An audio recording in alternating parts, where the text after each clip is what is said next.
Nuji, and welcome. Yes, welcome to the deep dive. So back in 1940, as invaders were literally marching into Denmark, the most valuable symbols of the Danish monarchy, they weren't locked inside some reinforced vault. No, they definitely were not. Right, they were actually secretly buried in the dirt of a castle basement. Which is just such an incredible image. It really is. And today, we are going on a deep dive into Copenhagen. But, we aren't just skimming the surface with the standard tourist brochure here. No, absolutely not. We're looking at how a city survives, how it evolves, and how it occasionally has to, hide its greatest treasures in the ground. That really sets the tone, doesn't it? Because treating a city with 1,000 years of history like just a generic checklist is doing yourself and the city a massive disservice. Oh, completely. There are just these layers of survival and reinvention everywhere you look. Which is exactly why the mission for this deep dive is to give you a masterclass in the real Copenhagen. Right, the stuff you don't see on the postcards. Exactly. We are going to decode that 1,000-year royal history, uncover the hidden local neighborhoods that the tour buses completely miss, and map out the city's vibrant cultural festivals happening right now in 2026. It's a lot of ground to cover. It is. But whether you are in the middle of planning a 7-day trip, or you just want to understand the genius of Scandinavian design, or honestly, if you're just insanely curious about how a city evolves from an absolute monarchy into this modern hub of what they call Hygge, well, this deep dive is going to give you the insider knowledge to navigate all of it. And we've got some amazing sources to pull from today. We do. And to help synthesize all these travel guides, historical documents, and cultural calendars we've gathered, I've got a resident expert here to help build a cohesive roadmap for us. Happy to be here. So let's start with the monarchy, because my instinct, as a visitor, would just be to pull up a map and hit whichever royal palace is closest to my hotel first. Yeah, that's what most people do. Right. But our sources are super adamant that this is a terrible idea. Oh, it really is, because the architecture of Copenhagen, it isn't just a collection of pretty buildings. It is the physical manifestation of power dynamics shifting over 4 centuries. Wow, okay. Yeah, so if you visit these palaces geographically, you just get a fragmented collection of beautiful rooms. You kind of lose the plot. That makes sense. But if you visit them chronologically, you literally walk through the evolution of a nation. So we usually recommend looking at this as a 3-day plan. Okay, I love a good plan. So if we are tracing the actual timeline of power, where does day 1 start? You start day 1 at Rosenborg Castle. Rosenborg, got it. Right. This was built in the early 1600s by Christian IV, and he is often called the Builder King. I've seen that name pop up a lot in the research. Oh yeah, he built everything. And Rosenborg represents the absolute zenith of unquestioned supreme royal power. So he didn't have to share power with anyone. Exactly. It was built as his private pleasure palace, completely isolated from the city at the time. Oh, so it wasn't even in the city center back then. No, it was out in the country. And architecturally, it's a Dutch Renaissance masterpiece. Think ornate red brick, sweeping gables, and heavy ornamentation. It was meant to just scream wealth and project his divine right to rule. Right, and it's here, right in the basement of Rosenborg, where we get back to that dirt floor we talked about in the very beginning. Yes, the treasury. This is where the crown jewels are kept. Ah. I was totally geeking out over this in our research. These aren't just, decorative relics. They are functional regalia. They actually use them. Yeah. You have the crown of Christian IV, the globe, the sword of state, and they've only been on permanent public display since 1922. Which really wasn't that long ago, historically speaking. Not at all.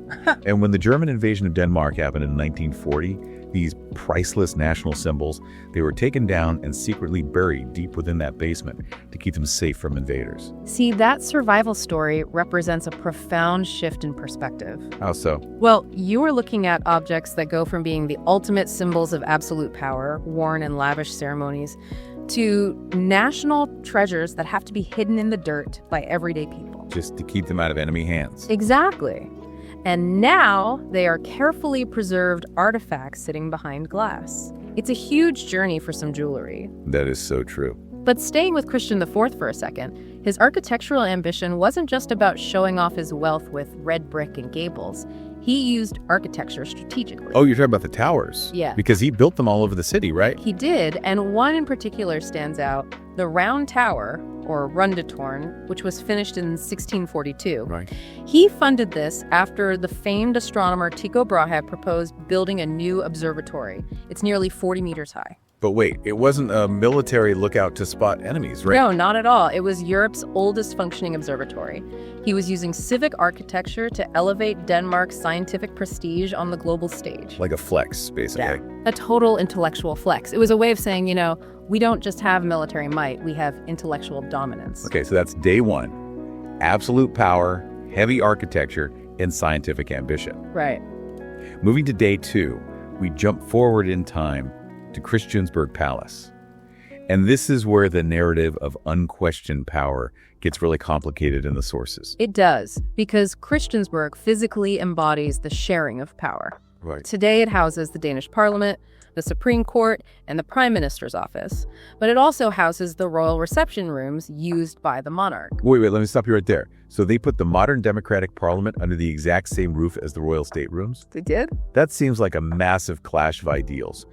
I mean, how does a constitutional democracy operate in the same building where the monarchy holds lavish banquets? I know, it sounds totally contradictory on paper, but it's actually a brilliant physical compromise. Really? Yeah. When absolute monarchy ended in Denmark in 1849, they didn't overthrow the royals and burn down the palace. They transitioned. Oh, okay. Christiansborg became a shared space. It's the story of democracy rising, physically pressing up against the old royal guard, and finding a way to coexist. That is fascinating. You can literally walk from the rooms where modern laws are debated straight into rooms filled with centuries-old tapestries. Which perfectly sets up day three of this plan. Amalienborg Palace, built in the 1760s. Right. This isn't a fortress like Rosenborg, and it isn't a massive political complex like Christiansborg. No, it's very different. It's 4 identical Rococo mansions, which means the architecture is much lighter, very elegant, very airy. And they are all facing a public square. It represents the modern, public-facing monarchy. And the psychological layout of that square is just brilliant. How do you mean? Well, right in the center is the massive equestrian statue of King Frederick V, created by the French artist Sailly. And reportedly, that single statue cost more to build than any one of the surrounding palaces. Wait, really? Why spend that much on a statue? Because of sightlines and, honestly, psychological control. Yeah, the statue was designed to symbolically face the grand marble church in the distance. And the 4 identical palaces surrounding the king were originally built as homes for the highest noble families. Okay, I see where this is going. Right, so the nobles wake up every day, they look out their windows, and visually they are forced to center their world around the king. And the king is permanently riding toward the divine authority of the church. Exactly. It cemented his central role without needing a single fortress wall. But that is some next-level medieval PR right there. Of course, the nobles don't live there anymore. Yeah. Today, it's where the current royal family actually lives. Yes, they do. And you can use a little insider knowledge when you're standing in that square. Queen Margaret II, who abdicated in early 2024, she still resides in Christian X's palace. Meanwhile, the reigning monarch, King Frederick Alex, and his family, they live right across the way in Frederick VIII's palace. And you can actually tell exactly who is home by looking at the flags. Oh, right. If the royal standard is flying over Frederick VIII's palace, the king is in residence. That's a fun detail. Speaking of Amalienborg, we have to talk about the changing of the guard. Oh, definitely. It happens every day at 12 p.m. Oh. But if you just show up at the square at noon, you are going to be stuck in a mob scene of tourists straining to see over someone's iPad. Yeah, it gets super crowded. But our sources revealed an incredible hack to completely beat the crowds. Don't go to the palace square at noon. Go to the Rosenborg Barracks on Gothersgade at 11:27 a.m. Yes. The mechanics of this hack are fantastic. Explain how it works. Well, the Royal Lifeguard, who by the way are active soldiers, not just ceremonial figures, they have to march all the way from their barracks to the palace. Right. So if you catch them at their departure at 11:27, or if you position yourself along the route on a street like Copenhagen, you get this amazing close-up view of the procession. And there's often a musical escort, right? Yeah, and you get to see all of this without the crush of the tourists waiting at the finish line. I love that. Okay. And, if you do end up at the palace square, please follow the 1.5 meter rule. Yes, very important. Stay at least 1.5 meters away from the buildings. Don't try to pose inside the red guard boxes. And stick to the designated green viewing areas. We have to remember the context here. You are a guest in someone's functioning home and active office, not a theme park. Exactly. They are actually working. Right. Now, just to wrap up the royal timeline, there are 3 major castle day trips just outside Copenhagen. And choosing between them depends entirely on what kind of history nerd you are. True, and they are all accessible by a quick train ride, but they serve very different historical appetites. Let me break it down really quick. If you want visual storytelling and art history, take the 40-minute train to Frederiksborg Castle. Beautiful place. If you are a Shakespeare fan or you just love military architecture, take the 45-minute ride to Kronborg. That's the maritime fortress famous for Hamlet. Classic. But if you want to trace the complete 1,000-year lineage of the Danish monarchy, from the Viking kings to the modern royals, you go to Roskilde Cathedral, which is the royal necropolis. It's fascinating how those palaces and castles were explicitly designed to dictate how people interacted with power and space. Yeah, everything was so intentional. But, if you walk away from those royal squares today and head into the local neighborhoods, you see a completely different philosophy of space. One where everyday people have just completely reclaimed the city for themselves. Yes. Which means we get to talk about the hidden side of Copenhagen. The best part. And I'm going to be very aggressive about this. Skip Nyhavn. Absolutely skip it. I know those colorful waterfront houses are on every single postcard, but you will be sharing that tiny strip of pavement with literally 3,000 other people eating overpriced ice cream. It's just not worth it. Skip the expensive, crowded rooftop bars. If you want to understand how a Dane actually lives, we are diving into Vesterbro and Nørrebro. Right, and Vesterbro is a really interesting case study in the mechanics of urban regeneration. Because it used to be pretty rough, right? Yeah, up until about 15 years ago, this was Copenhagen's red light district. It was very rough. But today, it has completely transformed. And the cool thing is, it hasn't fallen victim to that top-down corporate gentrification. Okay, so it still has some character. Exactly. It grew organically, which means it kept its edge. Honestly, it's what Nyhavn pretends to be. Okay, so the move here is to walk down Istegade, which is the main artery of the neighborhood, ignore the chain coffee shops, head to a place called Falernum. Great spot. You'll pay about 45 Danish krone, which is roughly $6 for a cappuccino. But the difference here is that the barista actually cares about the extraction temperature of the bean and the microfoam of the milk. It's real craft, not mass production. And then you take that appreciation for craft right over to Hay House. Oh, this place sounded amazing in the sources. It is. It's a concept store from the famous Danish design brand, and it occupies this huge converted warehouse. What's a store, so you have to buy something? No, that's the trick to experiencing it. It feels like a design collective's living room, and it is completely free to browse. That is so rare. Right. You can go upstairs, sit on a beautifully crafted, very expensive chair, and just observe. Most visitors never go beyond the ground floor. It's a great place to understand how Danes approach the simple act of sitting and occupying space with intention. I just love the idea of existing in a beautiful space without having to buy a ticket. Exactly. And while you're in Vesterbro, you can find that same grassroots vibe in the alley behind a burger spot called Covered.best. Oh, the street art. Yes. The walls are covered in street art that is constantly repainted by local artists. It's free, it's authentic, and it changes all the time. But okay, this brings us to my absolute favorite hidden gem in the research. The Anti-Tourist Museum. Yes, the Anti-Tourist Museum. Every generic guide pushes the National Museum, which, don't get me wrong, is fantastic, but it is packed with school groups. Always so loud. Very loud. Instead, head back to Vesterbro to the Tycho Brahe Planetarium. Which is fittingly named after the very astronomer Christian IV built the round tower for. Oh, good catch. We see that scientific thread continuing. Exactly. So you go on a weekday afternoon, and it is completely empty. We're talking passing maybe 20 people in 2 hours. That sounds incredible. It's amazing. And it's not just a dome show. There is a 4-story cosmology museum. Dark halls, soft lighting, exhibits on gravity and extraterrestrial life. You can just contemplate the universe in total peace. You know, that kind of space, designed purely for contemplation, is such a rarity in modern travel. It really is. We are so conditioned to rush from exhibit to get our money's worth. Right. To just stand in a dark room and think about gravity is a luxury. Totally. And practically speaking, when you emerge from that contemplative state and you realize you're starving, skip the overpriced in-house cafe. Walk 5 minutes to a place called Grud. A porridge place. Yes, it's a porridge cafe. Now, I know savory porridge sounds incredibly niche, maybe even a little weird to some people. It does sound a bit odd at first. But for about 95 DKK, you get these brilliant bowls of oats or quinoa topped with roasted vegetables, almonds, or pulled pork. It is peak comfort food. That sounds amazing, actually.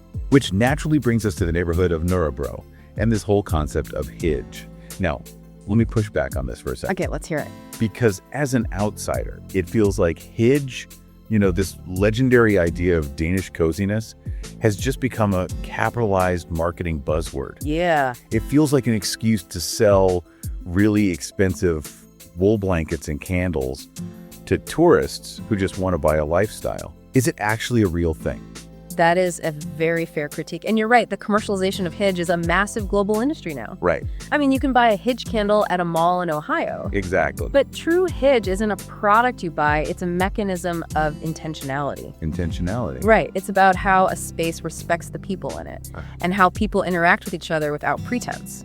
And Nørrebro is where you see this practiced authentically in the side streets, far away from the souvenir shops. Okay, but I'm trying to picture what that actually looks like in practice. Because if I go to a coffee shop in a major city, the goal is usually for the owner to pack as many tables in as possible to maximize profit.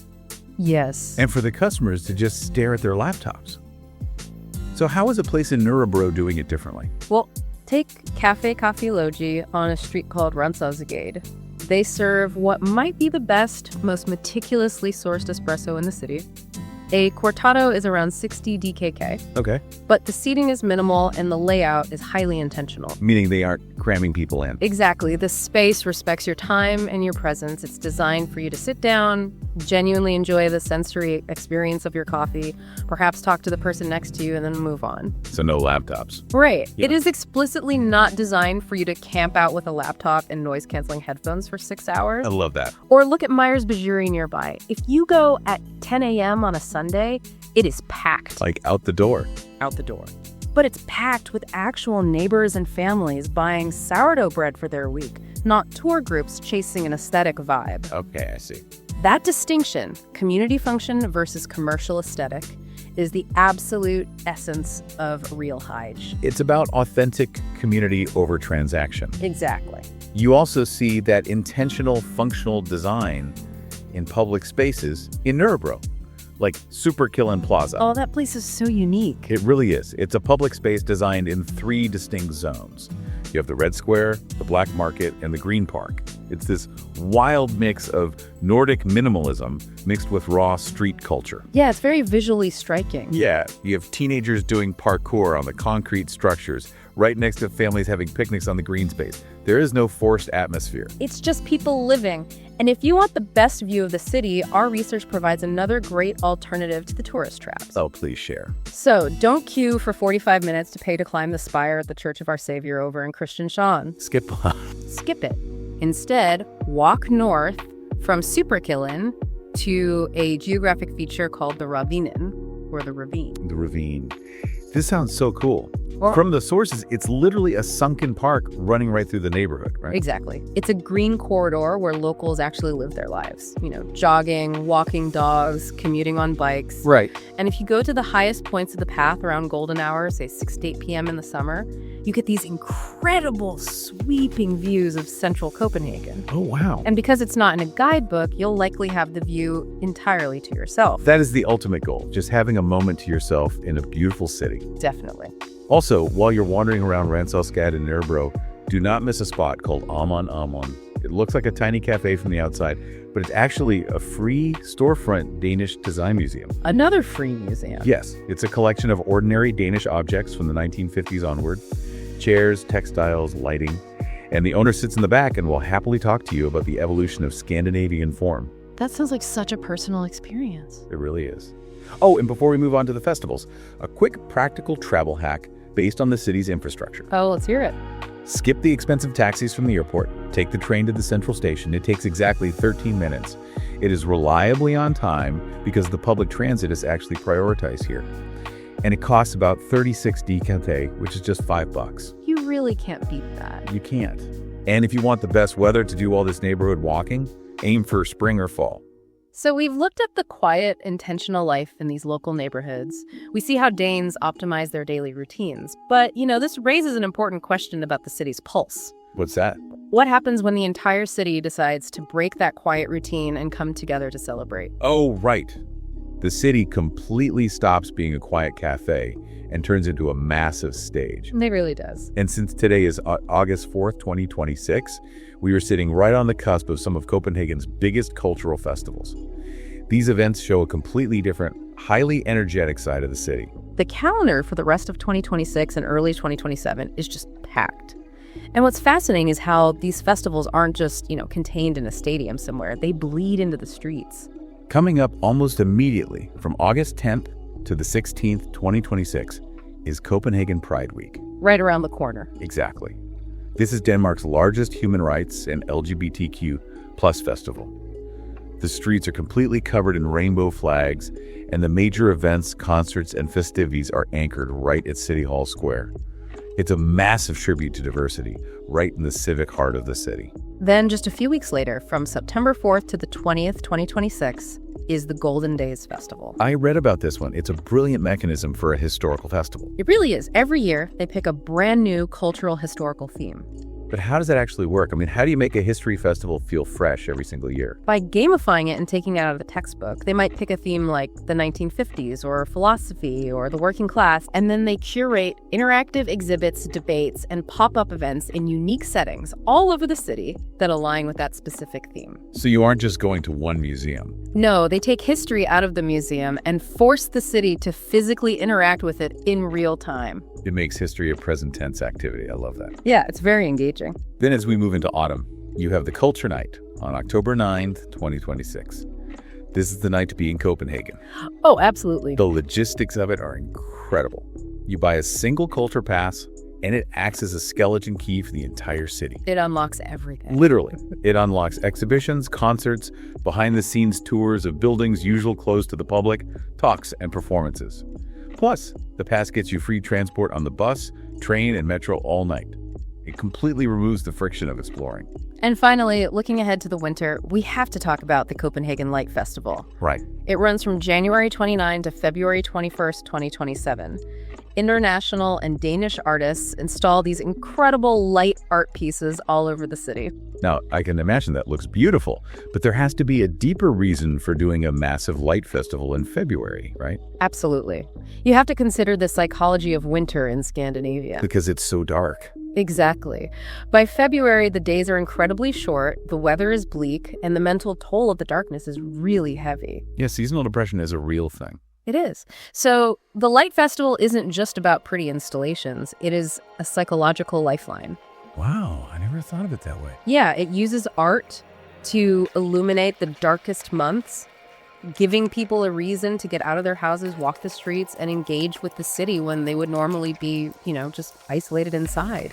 It combats the winter blues on a citywide scale. When you look at that lineup, Pride, Golden Days, Culture Night, the Light Festival, it really highlights something profound about the Danish character. It shows us that Copenhagen refuses to treat its culture as an artifact. Right. They don't just put their history or their values behind glass to be looked at statically.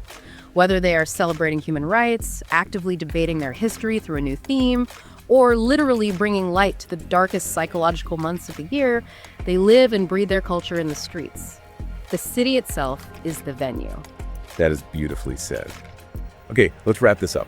We set out to uncover the real Copenhagen today, beyond the generic tourist brochure. And I think we definitely did that. If you take away anything from this deep dive, remember this. Trace the physical manifestation of power chronologically. Start with the absolute isolation of Rosenborg, move to the shared democratic power of Christiansborg, and end with the public-facing sightlines of Amalienborg. Skip the crowded tourist traps. Yes. Skip them and seek out the intentional quiet of Vesterbro and Nørrebro. Find the street art, the savory porridge, and understand the true, uncommercialized meaning of Hygge. And finally, dive headfirst into the city's festivals, where you can watch the culture actively living and breathing. It's been a fascinating journey looking at how this city operates, and I want to leave you with a final thought to ponder. Okay, let's hear it.